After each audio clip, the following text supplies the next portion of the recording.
Magandang umaga po sa inyong lahat. Have you ever been betrayed by someone? Or maybe experienced a promise being broken by a friend or a loved one? Napagtaksila na po ba kayo? Napagtraidoran na po ba kayo? Nasira na po ba minsan ang inyong tiwala? Minsan, may nagsabi po sa akin, Father, hindi naman totoo yung sinasabi na promises are meant to be kept. Madalas, ang totoo, promises are made to be broken. Wala namang forever, Father. Sabi po sa akin, pangako na napapako. And maybe in our lives at some point, we also agree with this.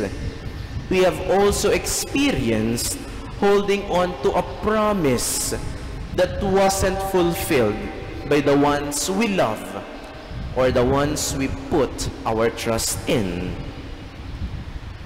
You know, dear brothers and sisters, our first reading is a very beautiful story of how God loves His people, how God keeps His promises, and how God selflessly responds even if our promises to Him are broken. It was clear from the very beginning, God made a covenant to His people.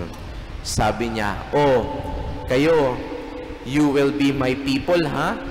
And I will be your God. Which means, I will take care of you. I will love you. Akong bahala sa inyo. I will provide for you. But contrary to what the people had promised God, we know that they broke this promise. They made a molten calf, worshipped other and false gods, and they even sacrificed before them. Sinira nila ang pangako at tipan sa Diyos. But we still heard in the first reading that the many promises of God to His people, sabi niya, I will make you like this and like that. I will give your descendants like this and like that.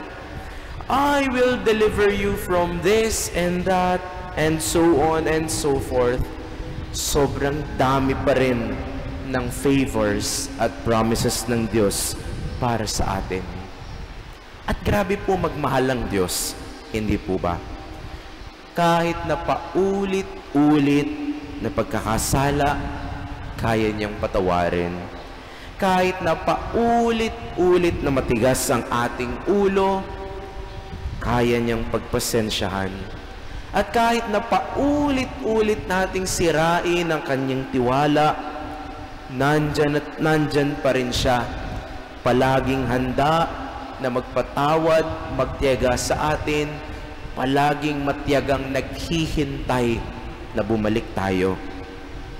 And yes, many times we experience that promises are being broken, but not with God. For Him, promises are always kept. And that is why it is written in our responsorial psalm today, remember us, O Lord, as you favor your people.